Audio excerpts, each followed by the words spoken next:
Yallah, my older daughter is turning 50 soon, inshallah. Please make her find a husband soon as possible, inshallah. Mom, guess what? I have good news.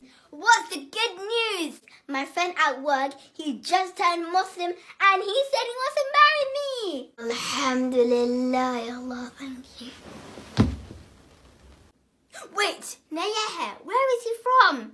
Please do not tell me he's English and his name is John, because these people, even if they're still Muslim, they drink on the weekends. And please do not tell me he's Chinese, because he will make you eat snakes.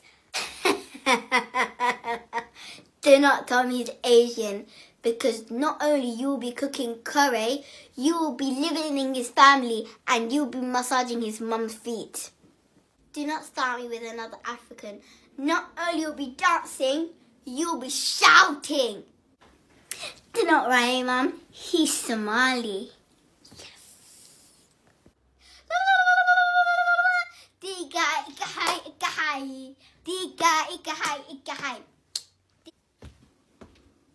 What's up, Muncie? It's fun. A'udhu billahi minash shaitanir rajeem. There is no way you are man this picture.